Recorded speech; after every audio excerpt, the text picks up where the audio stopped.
Tom walked through the front door of his country home late Wednesday morning. He hadn't been there since last Sunday.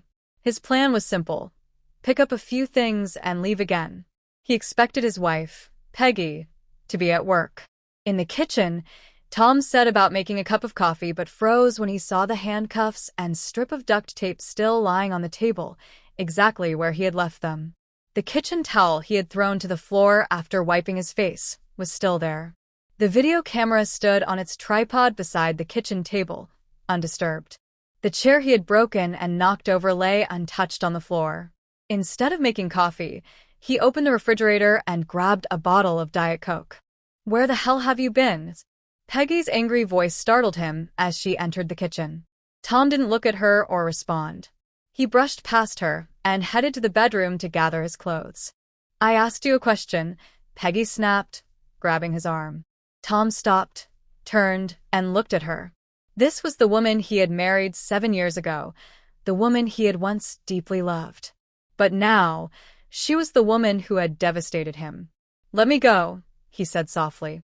Peggy searched his face for any sign of emotion. His eyes were dull and lifeless, his expression unreadable. Slowly, she released his arm and let him pass. Peggy lingered in the kitchen, staring at the items scattered across the room. With a resigned air, she picked up the handcuffs, duct tape, and towel and threw them into the trash. She unscrewed the mounting bracket on the tripod, placed the camcorder on the table, then folded the tripod and set it aside. In the bedroom, Tom was packing a large suitcase on the bed. "What are you doing?" Peggy demanded. "Packing," he replied without looking at her, continuing his task. "Another business trip?" she sneered. "No." "Then where are you going?" Tom stopped and finally turned to face her. His expression was still blank. "What does it matter? You're my husband. I have a right to know," Peggy shot back. "Peg, you gave up that right last Sunday afternoon." Tom added a few more items to his suitcase, closed it, and carried it to the living room, setting it by the door. Then he headed to the study. Peggy followed closely behind. In the study, Tom gathered some papers from the desk, slipped them into his briefcase, and packed his laptop and power cord into its bag.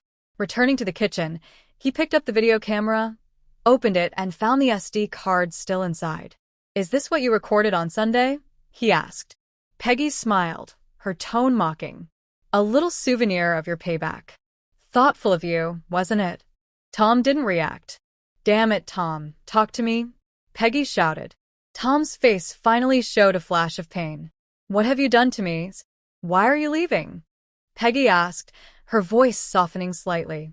Tom gestured toward the table. "Sit down. "Let's watch this together, and then we'll talk." Peggy hesitated, then sat down as Tom set his laptop on the table, inserted the SD card, and started the video.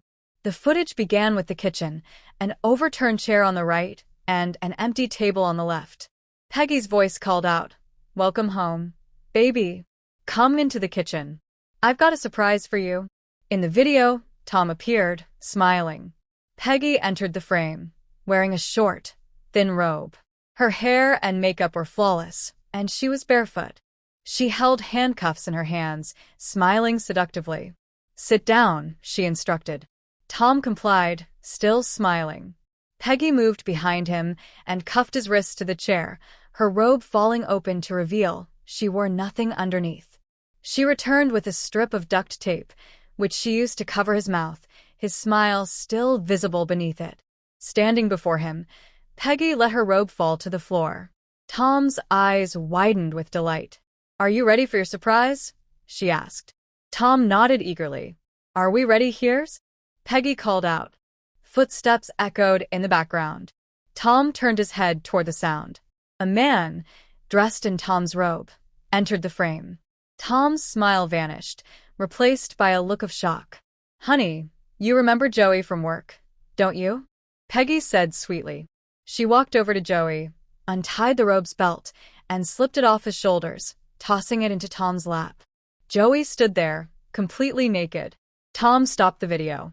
He turned to Peggy, his face devoid of expression. "Why?" "You know why," Peggy said calmly.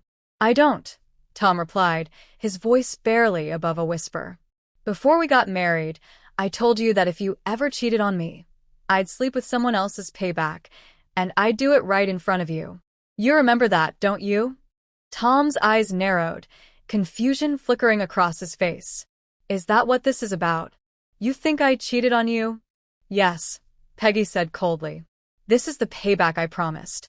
And I delivered. I know you cheated on me. Peggy's voice was sharp, her eyes blazing with accusation. Ronnie Savage, her attorney, met Peggy's glare with a calm, assessing expression. Okay, let's address this. When exactly did I cheat on you? Don't try to play innocent, Peggy shot back. You know exactly when, where, and with whom. Ronnie held up a hand, her tone measured. Let's get this straight. You're saying it wasn't adultery because it was a mistake. Is that correct? Peggy nodded, her voice strained. Yes, it was a mistake. I was angry. I thought he cheated on me. Ronnie's tone sharpened, though not unkindly. Adultery isn't defined by intention, Mrs. Givens. It's defined by the act. Did your husband consent to this mistake? Peggy's voice faltered. No, but… Then it's adultery, Ronnie interrupted bluntly. I'm not here to judge you. My job is to help you understand where you stand legally. Your husband's case is strong, especially if he has evidence. Do you want to contest the divorce? Tears welled in Peggy's eyes. I don't want a divorce. I want to save my marriage. Ronnie leaned back in her chair, her gaze steady. Mrs. Givens, saving your marriage and contesting a divorce are two different things. If your husband is determined to end the marriage and has legal grounds, there's little you can do to stop it. My advice? Focus on negotiating a fair settlement. Peggy's voice broke. I don't care about a settlement. I care about Tom. Ronnie sighed. Then you need to have an honest conversation with him. But don't expect miracles. From what you've told me, it sounds like he's already made up his mind. If you want my help with the legal side of things, I'll need your full cooperation. Think about it and let me know. That evening, Peggy sat alone in her house. The emptiness was suffocating. Every room echoed with memories of their life together, moments of love, laughter, and now betrayal. She picked up her phone, her hands trembling, and dialed Tom's number. The call went straight to voicemail. Tom, it's me, she began, her voice breaking. Please, I know I hurt you. I made a terrible mistake, and I don't deserve your forgiveness. But I'm begging you to give me another chance. I love you. Please call me. She hung up and stared at the phone, willing it to ring. But no call came. Meanwhile, across town, Tom sat on the couch in his apartment, his head in his hands. The events of the past week played on a loop in his mind. He had loved Peggy with every fiber of his being, but now that love felt shattered. He opened his laptop and watched the video one last time, his stomach churning with a mix of anger and sorrow. When it was over, he deleted the file. The memories would remain, but he didn't need a digital reminder. The woman he had married was gone, replaced by someone he no longer recognized. The next morning, Tom met with his attorney to finalize the paperwork. She'll fight it, Tom said, his voice heavy with resignation. His attorney nodded. Let her. You have the upper hand. Stick to the facts, stay calm, and we'll handle the rest. Tom took a deep breath. I just want this to be over. Back at her lawyer's office, Peggy was beginning to accept the reality of her situation. Ronnie had laid everything out clearly. If Tom was serious about the divorce, there was little Peggy could do to stop it. Her only option was to negotiate a settlement and try to move forward with her life. But Peggy wasn't ready to give up. She sent Tom a long email, pouring her heart out in painstaking detail, her regret, her remorse, and her hope for reconciliation. With a mix of desperation and hope, she hit send. The response she prayed for never came. Instead, a week later, she received an official notice from Tom's attorney. The divorce proceedings were moving forward.